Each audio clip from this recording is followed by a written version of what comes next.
If I could talk to the animals, just imagine it, chatting with a chimp and chimpanzee. Imagine talking to a tiger, chatting with a cheetah. What a neat achievement it would be if we could talk to the animals, learn all their languages, maybe take an animal degree. I'd study elephant and eagle, buffalo and beagle, alligator, guinea pig, and flea.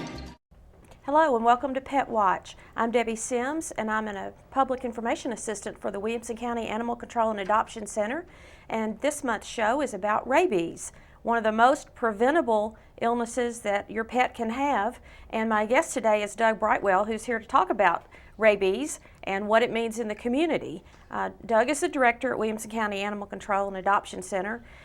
Doug, start us off with, we all have heard of rabies, but give us a little definition of exactly what the disease is.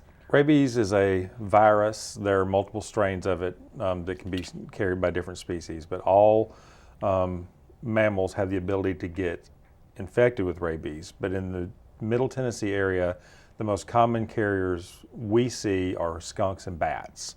In the last few years, we've also had a horse couple of years back infected with it as well from a skunk bite.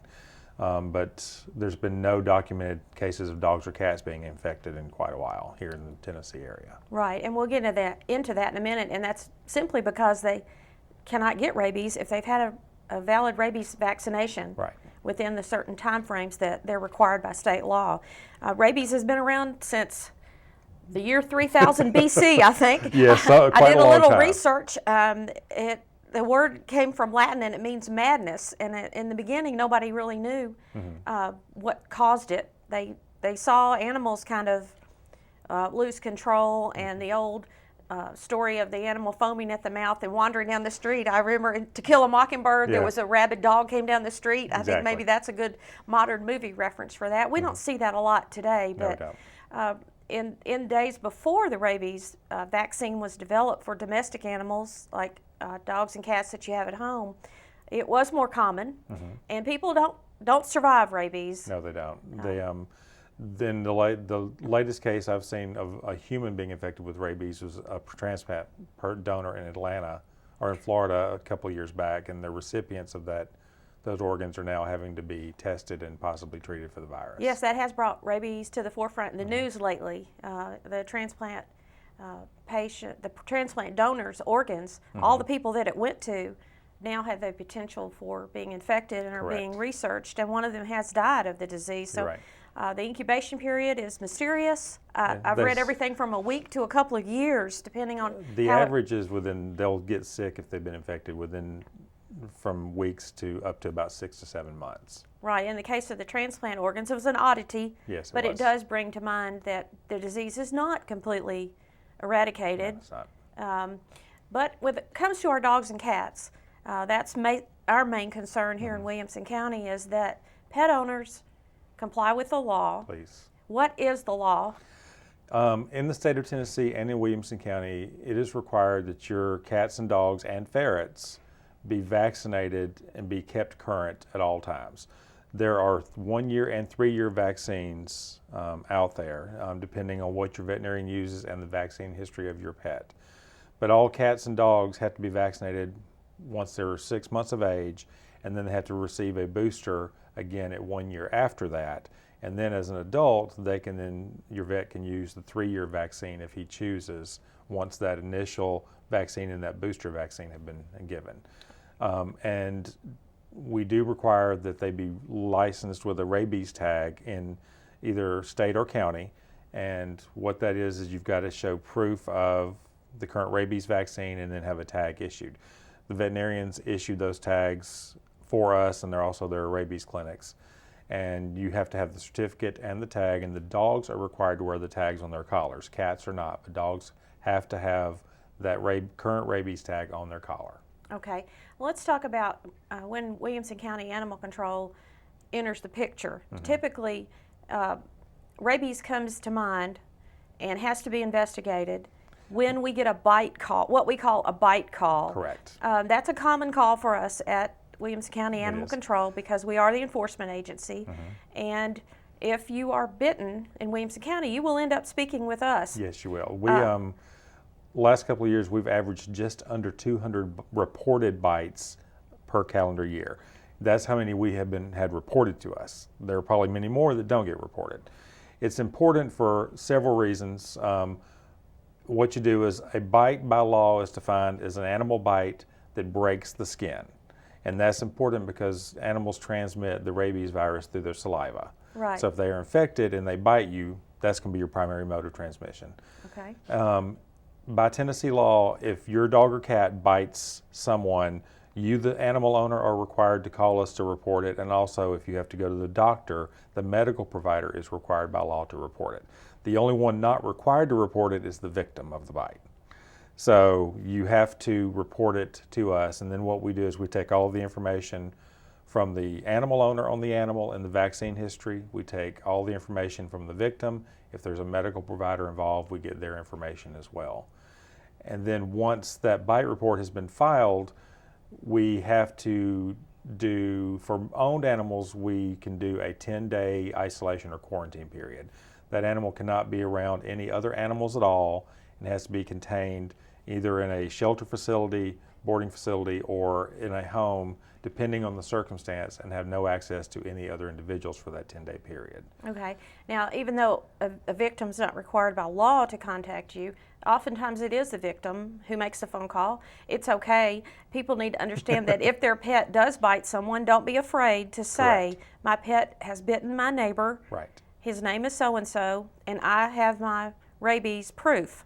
Yes. That's the best case scenario, is it not? It is. If there is a good current vaccine history, that is going to instantly make the victim feel much more comfortable about not having to pursue rabies treatment proactively, and it's going to make the medical provider feel much more comfortable about making that decision during that 10-day waiting period. Right, and anyone who can administer a rabies vaccine in Tennessee will also give you the tag. Correct. The tag number is tied to a receipt. The receipt is tied to a computerized system. Right. So the first thing we do, any animal that comes through our door, is we hope they have that rabies tag on, because it also helps us find their veterinarian. Yes. And return them to their owner if nothing's happened. If it's involving a bite, it helps us to know that we're not at risk. Correct. In caring for the animal, because their rabies is current. Correct. And we also track the owner that way. So the rabies tag, it becomes important even just in a lost pet situation. Yes, it does. I've seen us track people down.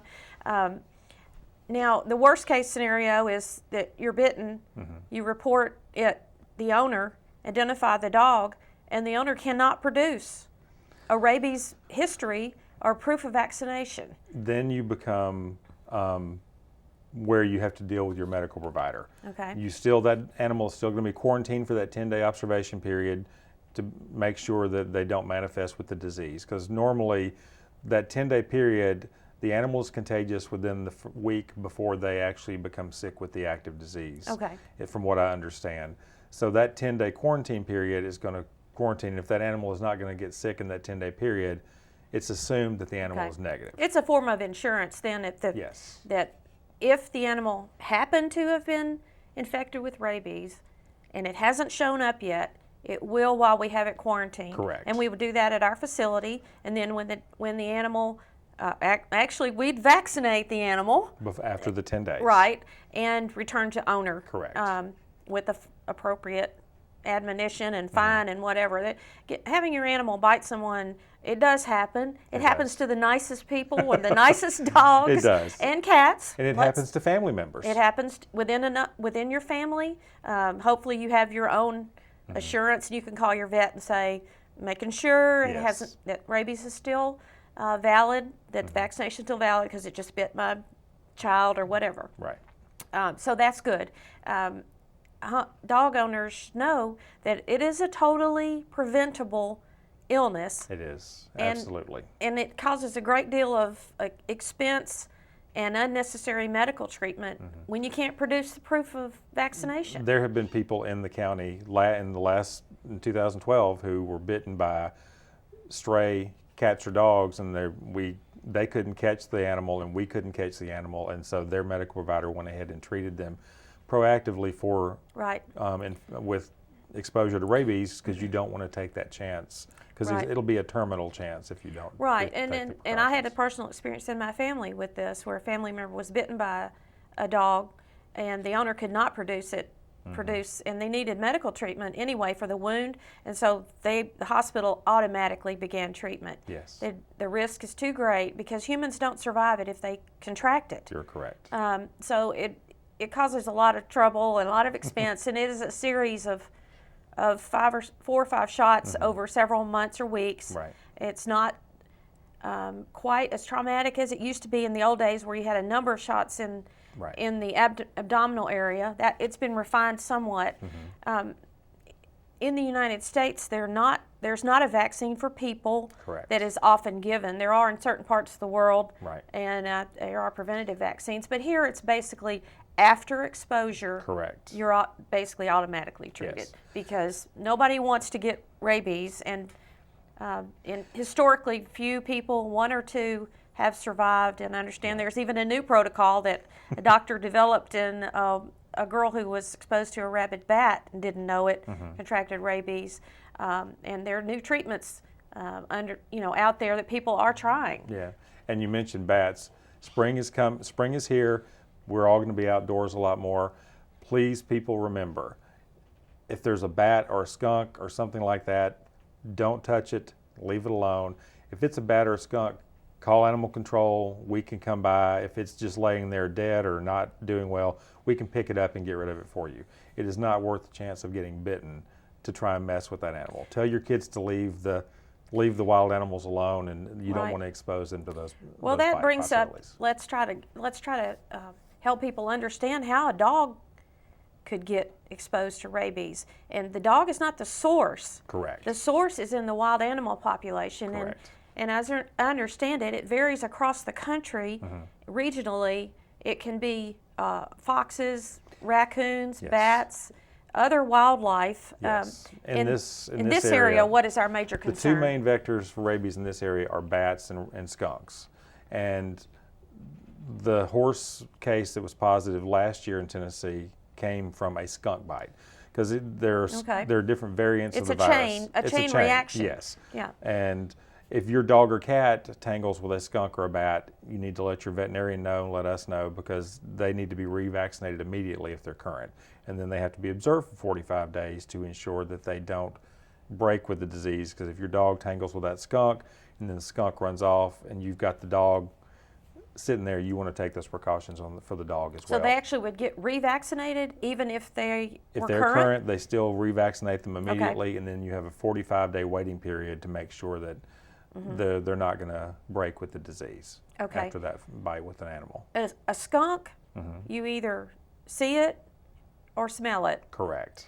And Either way, it kind leave of it gives you a alone. little warning. Yes. It's a larger animal. You're going to know usually if a skunk is around, And just be- around people. And just because the skunk is out in the daytime doesn't mean they're sick, because especially during skunk mating season, they're much more active, and they will be out during the daytime on occasion. Right. So And just leave they're them city alone. dwellers now, They aren't are they? city dwellers. Yeah, all the calls I've heard come in have been like, it's out in the ball field here at the school, it's in the front bushes of our business. Animals get used to the city life, and it's not necessarily a rural problem. In we've fact, there are moved more in. people in the city, and you're more likely to come across be in close contact with it. If you're in the woods, you might expect it, but That's right. you sure don't expect it to walk out of run out of a culvert in front of a restaurant when you're going to your car, but it does. It does. And if you've got a skunk or something like that living on your property, you can call commercial trapping companies. There are numerous ones out there. They're all licensed by the state of Tennessee to safely take and trap those animals and dispose of them. If it's a skunk or a bat here in Williamson County, we can help you with getting a trap, and we can pick it up for you for the skunks and the bats. The bats are not going to be trapped. They're just going to drop and just lay on the ground. Just leave them alone. Totally different than skunks. Yes. Bats you don't see. Right. They're nocturnal in many cases. And you'll find them in your pool. And They're attracted to yes. lights, or their radar picks up a swimming pool. The bugs around the pool Okay. at night, they're Okay. eating the bugs. So if you find the bat in your pool, don't touch it. If you can scoop it out, put it in a container, we can dispose of it, or you can throw it in the trash can, whatever, but just don't touch it and don't risk that exposure to that bat. Right, and if you see a bat they kind of swoop down very quickly. If you see a bat attack your dog, cat, child, yourself, you come in any kind of, you or your pet comes in any immediate contact with a bat, the assumption is Call your veterinarian if it's your pet. right. To call your doctor if it was your child or yourself. You just want to take those extra precautions Right. to ensure the safety of your family. Right. It's not worth the risk. No, it's not. And those people that have swimming pools know what you're talking about, because Yeah. you will see the bats swoop down. Yeah. When you have a skunk call Mm-hmm. and you go out and bring a skunk in, what is the protocol for analyzing that skunk, and whether do we test automatically whether it had rabies or No, not? we only test if there was a possible case of exposure with a skunk or a bat, whereas you handled that bat, or if the skunk possibly bit you or your Right. dog or your cat, then we will test that animal for rabies. Send it to the state lab and let them test it. If it's just the skunk laying in the yard or the bat laying in the pool and nobody has had contact with it, we will just dispose of that, but we will not test it, because the state doesn't want us testing every animal that comes through. They only want us testing the animals that had possible exposure to humans Okay. or to the domestic pets who then live with the humans. So just because a dead bat is found in your pool or on your property, We are not going to test It's it not. unless there's an actual human give us a exposure. call and we'll tell you what the rules are. Right. And remind you whether or not, ask you the appropriate questions of whether you had contact, and if so, what kind of contact did you have? Yeah, we're going to ask you all those questions. What type of contact you had, what was the circumstances where the bat was found, has anybody handled it, what did you do with it, that type of thing. Yeah, and I've seen people bring bats in a Ziploc bag Yep. before. Yeah. Let's talk about cats a little bit more. Okay. I think people kind of perceive rabies as being a dog disease, And no, it's a cat and disease it is too. not. Yeah. If a cat bites you, it's just like a dog bite. If a cat bites you, you still have to report it. And we still treat it the same way. We quarantine cats. Our latest quarantine for 10 days was a cat bite. And cat bites, you have a couple of different issues there, because they can get infected so much quicker than a dog bite. So if you get a cat bite, besides reporting it for the rabies quarantine, you also want to make sure that you get medical treatment to get it clean, to get antibiotics, because you don't want to get that secondary infection, which can also be just as bad. And people assume that cats are not going to get tangled up with whatever, but there are feral cats out there who live in the wild and they have never been vaccinated and they live with the other wildlife. So if you have a cat bite, you need to report it. And I've actually read that nationwide, more cats than dogs end up having rabies. It's an increased incidence in cats lately that statistically has proven that they're just as dangerous They or are. as susceptible to having rabies as dogs are. And Exactly. it's not something that should be ignored, and they're covered under the same law Exactly. that dogs and ferrets, you said? Ferrets, yes. There are people that have ferrets as pets. Ferrets have to be vaccinated for rabies, but most ferrets are not going to be out and be exposed to the wildlife. Most ferrets or pets Right. are going to be living in the home. So the bite issue with ferrets is not there the way it is with the cats and the dogs. But you still should have your ferret vaccinated as a precaution. But if your friend comes over and plays with your ferret and it bites them, you certainly want to know It's that been you're vaccinated. and have the assurance that your animal is not transmitting rabies. Correct. You want to make sure that vaccine is up to And date. even though it's not transmitting rabies, the general protocol is wash all those kinds of wounds with soap and water, and then watch for infection. Correct. As we have occasionally have a bite or two among our staff members from animals that are brought in. Yes. In general, when we get a dog or cat surrendered to us or brought in, if they don't have that rabies tag on, do we have to vaccinate them? We assume that they have not been vaccinated. So if your dog or cat is picked up and we have it in our facility, when you come to pick up that stray pet of yours, we're going to ask for proof of current rabies vaccine. If it is not current on rabies, we are required to vaccinate it before it leaves the building. Okay. And there's a fee attached to that vaccination. So your dog should be wearing its rabies tag, and you should have proof of rabies at home on your cats and your dogs for safety's sake. And also, if we pick them up, we have to see that proof of rabies. And it's an expense for us and a risk for us Yes, it is. in handling pets each day as they come in.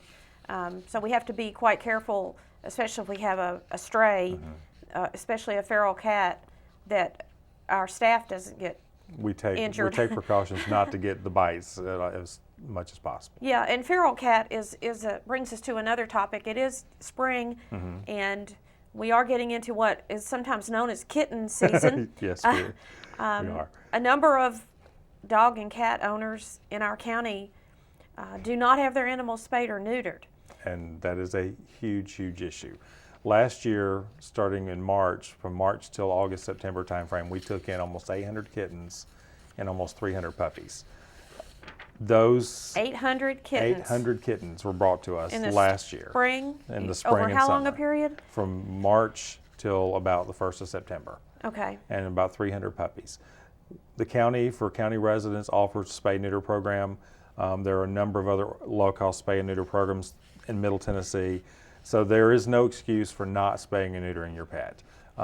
It's not a hazardous procedure. It's a very safe procedure for your pet, and it is a preventive measure because 2 cats and their offspring can reproduce into the hundreds of thousands within a very short period of time. Yeah, I think that's like 7 years. 2 cats and their offspring can make 720,000 other cats. Yes, correct. That is totally amazing. And cats can breed year round. I wasn't good at math, but I believe it. I believe it. If each litter remains unvaccinated, it just grows exponentially. It does. And dogs, it's about half that number, like around the 400,000 number, Yeah. but still astronomical. I mean, it's unbelievable, and it's such a simple procedure that can be accomplished at your veterinarian's office. Absolutely. And by taking your animal in the morning and picking them up in the afternoon, or you can bring them to us after you've made an appointment through one of the spay-neuter programs that we offer. Right. If you qualify, they're free. That's great. At our facility. If you have the income qualifications with us, they're free. Some of the other programs out there, your income qualifications, they're either free or reduced fees. Right. And most of your veterinarians do it for a very reasonable price because it's important to get it done. And they try to make it where it's accessible for everyone. Right, and it's another aspect of your local county animal control agency that many people aren't aware of. That's and right. on surgery days, we have citizens coming in the morning, kissing their cats and dogs goodbye for a few hours. We have them spayed or neutered. They recover in our recovery room. And they go home in the afternoon. And they pick them back up that afternoon That's correct. before 6 o'clock. It's amazing. It's such a great contribution to reducing the unwanted pet population because it makes a huge difference. We have so many dogs and cats surrendered to us. What was our figure last year?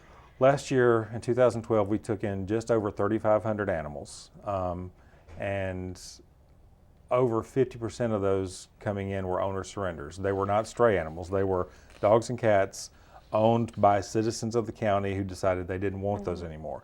And you see a lot of puppies and kittens coming in when they're a year old because they were cute little puppies and kittens, and now that they're adults, they're not cute anymore, and so they'll bring them and surrender them as adults and start that process over with another puppy or kitten. Right. It's a lifelong dedication to that pet. When you adopt it, you should be committed to it for the life of that pet and provide the appropriate care, get the spay and neuter done, get the rabies vaccines done as needed, and just provide a quality of life for that pet, not a disposable issue. Surrendering your pet is not a good option, and so if you'll just have your pet spayed or neutered, and having your pet be diseased with rabies is not an option, so get that rabies vaccination.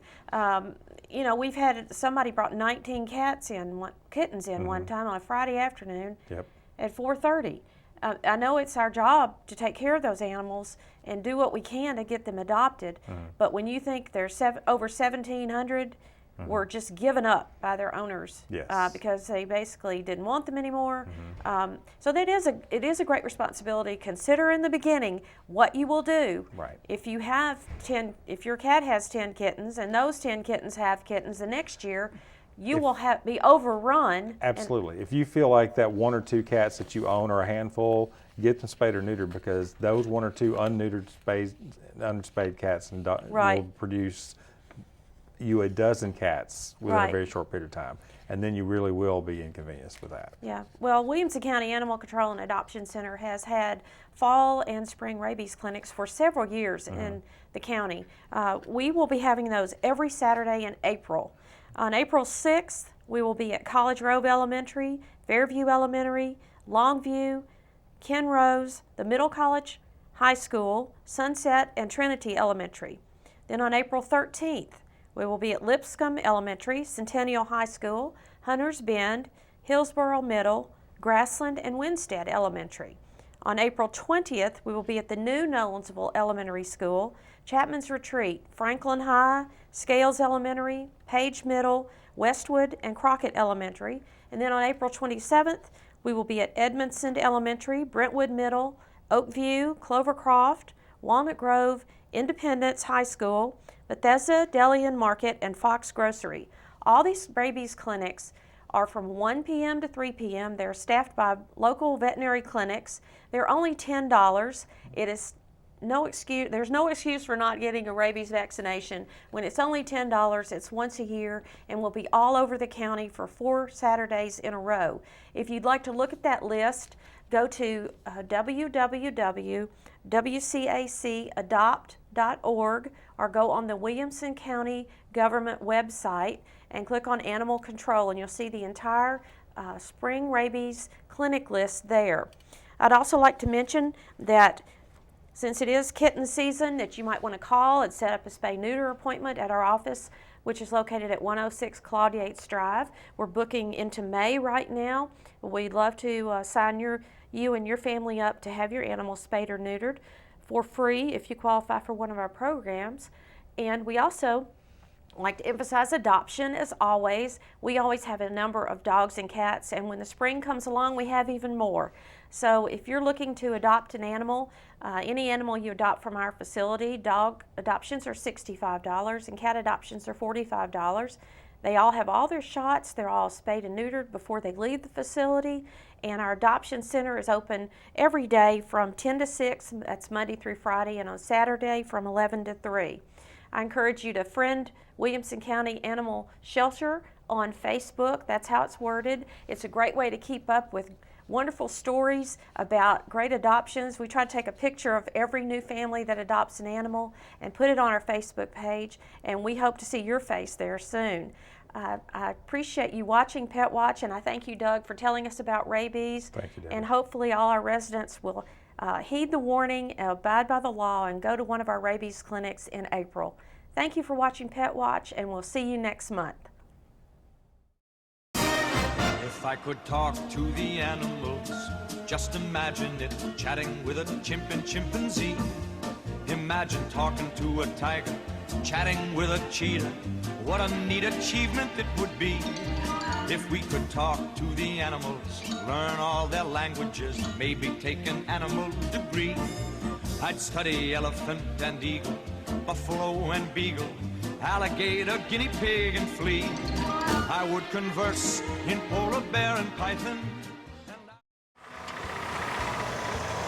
When bicyclists and motorists encounter each other, one fundamental rule applies: share the road.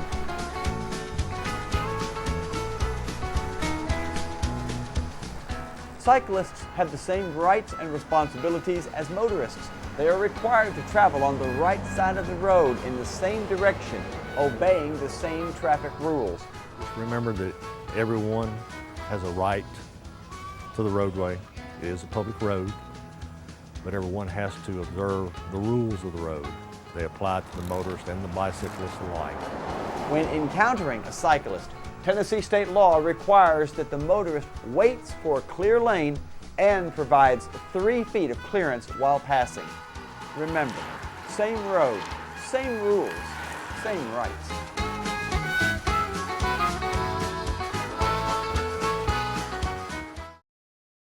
I am for the child who lives in motels, cars, and shelters, now in foster care, a group home, where he sleeps not on a bed, but on a temporary cot. He is the child I am for. I am a CASA volunteer, I am you.